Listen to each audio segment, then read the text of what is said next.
નમસ્કાર દર્શક મિત્રો, સત્યમેવ જયતે લાઈવ ન્યૂઝમાં આપ સૌનું હાર્દિક સ્વાગત છે।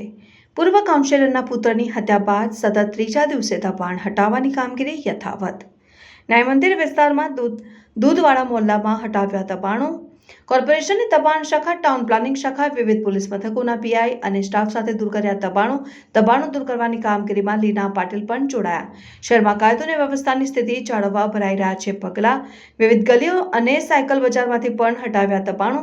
સમગ્ર મામલે ડીસીપી લીના પાટીલનું નિવેદન, હાલમાં શહેરમાં શાંતિ હોય, સતત દબાણ હટાવવાની પ્રક્રિયા રહેશે ચાલુ। ટ્રાફિકને પણ અડચણરૂપ થાય છે દબાણ હટાવવા વિવિધ પોલીસ મથકોના સ્ટાફને પણ આવ્યા છે જોડવામાં।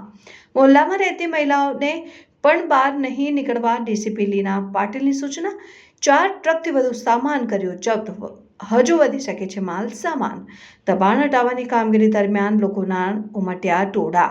અધિકારીઓ દ્વારા મહિલાઓને ઘરમાં જવાની અપાઈ રહી છે સૂચનાઓ।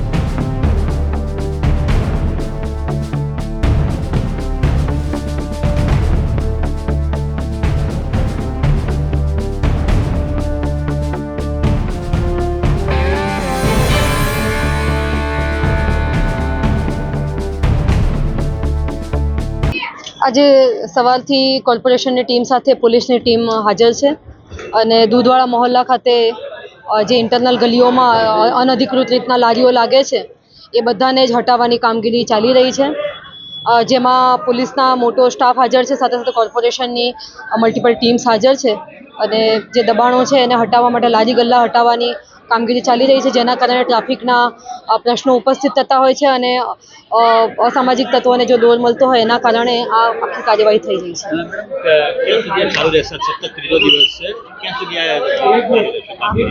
આ કામગીરી સતત ચાલુ જ રહેશે અને જ્યાં સુધી શહેરમાં અત્યારે હાલમાં શાંતિ છે એને ધ્યાનમાં રાખીને આ કાર્યવાહી સતત કાયદો વ્યવસ્થા જાળવવા માટે ચાલુ રહેશે।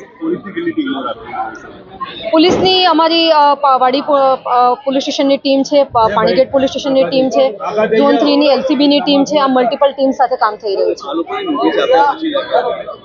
હાલમાં કોર્પોરેશનની ટીમ સાથે આ કામગીરી ચાલી રહી છે। રૂટીન પ્રક્રિયા છે। વહીવટી વોર્ડ નંબર 13માં સમાવેશ વિસ્તાર દૂધવાડો મોહલ્લો, હંગામી દબાણો રોડ રસ્તા પરના એને દૂર કરવાની કાર્યવાહી ચાલુ છે। હા, અત્યારે અહીં ચાલુ છે ને બીજી ટીમ મંગળ બજારની અંદર પણ કાર્યરત છે। 4 દરવાજા વિસ્તાર ને મંગળ બજાર તે પણ સાથે કાર્યવાહી ચાલુ છે।